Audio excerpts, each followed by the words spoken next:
40 দিনের বেশি যদি কেউ নাভির নিচের লোম পরিষ্কার না করেন তাহলে সেক্ষেত্রে তার সালাত কবুল হবে না, তার নামাজ হবে না। এরকম একটি মাসআলা আমাদের সমাজে প্রচলিত আছে। এবং হাদিসের আলোকে এটি কতটা সঠিক? নামাজ অবস্থায় ওযু চলে যেতে চায়, এমন অবস্থায় ওযু আটকিয়ে রেখে নামাজ আদায় করা যাবে কি? দাঁড়িয়ে পেশাব করলে কি গোসল করা ব্যতীত নামাজ হবে না? ছোট বাচ্চার প্রসাব গায়ে লাগলে কি নামাজ হবে? ওযুর সময় মাথায় ওড়না থাকা কি বাধ্যতামূলক? মাথার চুল কালার করা সম্পর্কে ইসলামের শরীয়ত কি বলে? পারফিউম ব্যবহার করা বৈধ হবে কি? মৃত ব্যক্তির লাশ, বিশেষ করে মহিলার লাশকে ভিডিও কনফারেন্সের মাধ্যমে দূর দূরান্তের আত্মীয় স্বজনকে দেখানো যাবে? চোখে কাজল বা আইলাইনার ব্যবহার করে নামাজ পড়লে নামাজ হবে কিনা? 4 রাকাত নামাজের বদলে 3 রাকাত পরে সালাম ফিরালে কি করণীয়? এটা পরে মনে পড়েছে। আর বিলম্ব না করে চলুন আমরা প্রবেশ করি আপনাদের প্রশ্নগুলোর উত্তর দেওয়ার পালায়। অ্যাঞ্জেল রুমি আপনি লিখেছেন, চোখে কাজল বা আইলাইনার ব্যবহার করে নামাজ পড়লে নামাজ হবে কিনা? নামাজ হয়ে যাবে। সুমন আহমেদ আপনি লিখেছেন, 4 রাকাত নামাজের বদলে 3 রাকাত পরে সালাম ফিরালে কি করণীয়? এটা পরে মনে পড়েছে। ফরজ নামাজ যদি 4 রাকাত যা 3 রাকাত সালাম ফিরে ফেলেন, তৎক্ষণাৎ মনে পড়লে তো আরেক রাকাত পরে শেষ নামাজ হয়ে যাবে। কিন্তু আপনি উঠে চলে গেছেন, অন্য কাজ করছেন, তারপরে মনে পড়েছে, তাহলে আবার আপনাকে সে সালাত আদায় করতে হবে। ইসরাজান আপনি লিখেছেন, স্বামীকে খুশি করার জন্য ফর্সা হওয়ার ক্রিম ব্যবহার করা যাবে কিনা? ফর্সা হওয়ার ক্রিম সম্পর্কে আগে আমরা বলেছি, এটা থেকে আদতেই কি পরিপূর্ণ মানুষের রং চেঞ্জ হয়ে যায় কিনা? যদি পূর্ণ রং চেঞ্জ হয়ে মানুষের আকৃতি পরিবর্তন হয়ে যায় তাহলে সেটা তো জায়েজ নয়। আর হালকা একটু ফর্সা দেখায় এরকম যদি হয় তাহলে সেটি করা যেতে পারে। নুসরাত কবির উর্মি আপনি লিখেছেন, ওযুর পরে ভ্যাসলিন, গ্লিসারিন ইত্যাদি ব্যবহার করলে ওযু বা নামাজের কোনো ক্ষতি হবে কি? না, ওযু বা সালাত ভঙ্গের সুনির্দিষ্ট কারণ আছে, সেই কারণগুলো না পাওয়া গেলে ওযু বা সালাত ভঙ্গ হবে না। বিধায় ভ্যাসলিন বা গ্লিসারিন ইত্যাদি ব্যবহার করলে ওযু নষ্ট হবে না, সালাতের কোনো অসুবিধা হবে না, কারণ এগুলোর ফলে ওযু ভঙ্গের কোনো কারণ পাওয়া যায় না। ওযু ভঙ্গের মৌলিক কারণ হলো শরীর থেকে যদি নাপাক বের হয় বা নাপাক বের হওয়ার মতো যথেষ্ট সম্ভাবনা তৈরি হয় তাহলে সেক্ষেত্রে ওযু ভঙ্গ হয়। এছাড়া সাধারণত ওযু ভঙ্গ হয় না।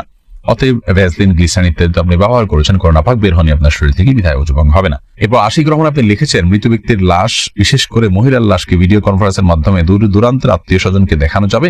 মৃত ব্যক্তির লাশ যদি নিজের কোনো আত্মীয় স্বজনকে দেখান দূরের, আর মৃত ব্যক্তি মহিলা হয়, যাকে দেখাচ্ছেন তিনি যদি তার মাহারাম হয় তাহলে দেখালে গুনাহ হবে না।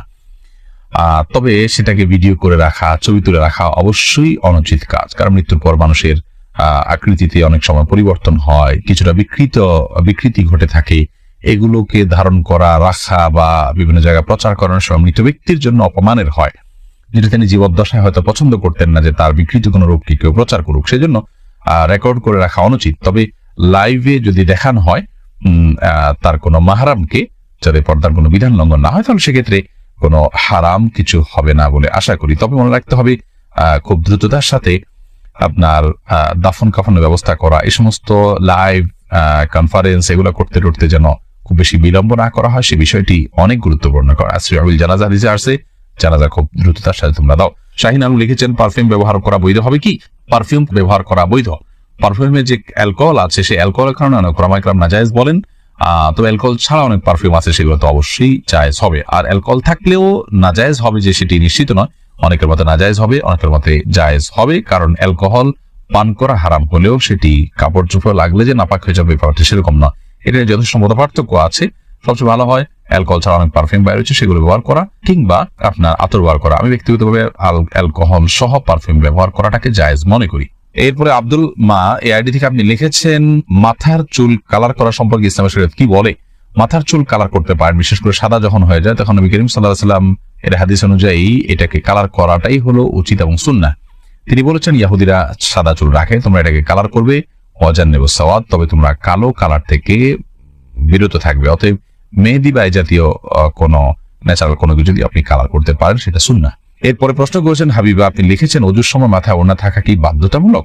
ওযুর সময় মাথায় ওড়না থাকা বাধ্যতামূলক নয়, বরং মাথার ওড়না ফেলে কেউ যদি ওযু করেন, ওযু করতে পারেন। যদি তাকে কোনো গায়রে মাহরাম পুরুষ দেখার আশঙ্কা না থাকে, তিনি মাথার কাপড় চোপড় ফেলে, ওড়না ফেলে মাথার, তারপর তিনি ওযু করতে পারেন। বরং আমরা যখন ওযু করার জন্য মুখমণ্ডল ধৌত করব, তখন আমাদের কাপড় যদি মাথায় থাকে, অর্থাৎ ওড়না যদি টানা থাকে, তাহলে সেক্ষেত্রে এগুলোতে কিছুটা হলো পানি লেগে যাবে, ভিজে যেতে পারে। এই জন্য মাথার ওড়না না রেখে ওযু করা যাবে। যদি মাথার ওড়না রেখে আপনি ওযু করেন এবং আপনার ওড়না খুব একটা না ভেজে আপনার অসুবিধা না হয়, আপনি করতে পারেন। মাসা করার ক্ষেত্রে আপনাকে মাথার কাপড়ের নিচ দিয়ে মাসা করতে হবে, কারণ মাথার ওড়নার উপর দিয়ে মাসা করলে সে মাসা বিশুদ্ধ হবে না। এটাই হলো জমহুর এবং বেশিরভাগ ওলামায়ে কেরাম, ফুকাহায়ে কেরামের মত। খোলাসা কথা হলো যে মাথায় ওড়না থাকা এটা বাধ্যতামূলক নয়, বরং মাথায় ওড়না না রেখে উযু করা যাবে। আর যদি ওড়না রেখে উযু করতে পারেন আপনি, তবে মাসা করতে হলে অবশ্যই ওড়না নিয়ে দিয়ে আপনাকে করতে হবে।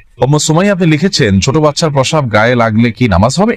ছোট বাচ্চার, ছোট শিশুর পেশাব সেটাও কিন্তু বড়দের পেশার মতো নাপাক, অতএব সেটা যদি গায়ে বা কাপড়ে লাগে, যে জায়গা লাগে সেটাকে ধুইতে হবে। পার্থক্য এতটুকু, যদি দুগ্ধপোষ্য ছেলে শিশু হয় তাহলে তার পেশাবের ছিটা যেহেতু অনেক বেশি ছড়ায় না কন্যা শিশুর তুলনায়, এই জন্য তার পেশাবের উপর পানি ছিটা দিলে সেটা যথেষ্ট হয়ে যাবে। আর কন্যা শিশু যদি হয়, সেটা যেহেতু তার পেশাব যেহেতু একটু ছড়ানোর আশঙ্কা বেশি থাকে, এবং আরো নানা কারণে, অনেক কারণ এবং রহস্য আছে যেগুলো আমরা জানি না, তো সেগুলোর ভিত্তিতে কন্যা শিশু হলে, সেই দুগ্ধপোষ্য হলেও যে জায়গায় লাগবে তার পেশাব, সেই জায়গাটা কাপড়ের জাস্ট ওই অংশটুকু ধুয়ে নিলে পাক হয়ে যাবে।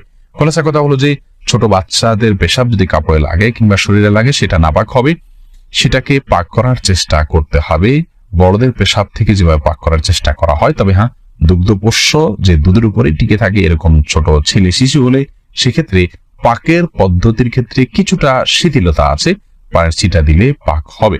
তবে সেক্ষেত্রে ধুয়ে ফেলাটাই হলো সংশয় মুক্ত। বিশেষ করে আপনার অনেক সময় খুঁতখুঁতে স্বভাব থাকে অনেকের মধ্যে সন্দেহ থাকে, মনের প্রশান্তির জন্য পুরোটা ধুয়ে ফেললে সেটা অবশ্যই উত্তম এবং ভালো, কারণ পেশাব থেকে পরিচ্ছন্ন থাকা নির্দেশনা হাদিসে রয়েছে। এমনি সাকিব মাতব্বর লিখেছেন, নামাজ অবস্থায় ওযু চলে যেতে চায়, এমন অবস্থায় ওযু আটকিয়ে রেখে নামাজ আদায় করা যাবে কি? অবশ্যই আটকিয়ে রেখে আদায় করা যাবে, তবে স্বাভাবিক অবস্থায় ওযু আটকিয়ে রেখে তারপরে ওই ওযু দিয়ে নামাজ পড়া উচিত নয়। তবে নামাজের মধ্যে যদি আপনার ওযু ভাঙার বা পেশাব পায়খানা বেগ হয় তাহলে বা বায়ু নির্গত হওয়ার বেগ হয়, তাহলে সেটাকে আটকিয়ে রেখে সালাত কমপ্লিট করা যেতে পারে, যেহেতু সালাত কমপ্লিট করা আল্লাহর কর্তৃক নির্দেশিত, আমার বলেছে। এরপরে মোহাম্মদ আরাদ আব্দুল্লাহ, আপনি জানতে চেয়েছেন, দাঁড়িয়ে পেশাব করলে কি গোসল করা ব্যতীত নামাজ হবে না? দাঁড়িয়ে পেশাব করলে যে গোসল করতে হবে এমনটি বাধ্যতামূলক নয়, বরং দাঁড়িয়ে পেশাব করার পরও আপনি গোসল ছাড়া নামাজ আদায় করতে পারেন। দাঁড়িয়ে পেশাব করতে গেলে যদি আপনার শরীরে কোথাও ছিটে ফোঁটা লাগে বা পেশাব লেগে যায়, সেই জায়গাটা আপনি ধুয়ে ফেলবেন, ধুয়ে আপনি সালাত আদায় করতে পারবেন। আর দাঁড়িয়ে পেশাব করাটা অনুচিত, অনুত্তম, ভালো নয়, মাকরুহ কাজ। নবী করিম সাল্লাল্লাহু আলাইহি ওয়াসাল্লাম সচরাচর দাঁড়িয়ে পেশাব করতেন না।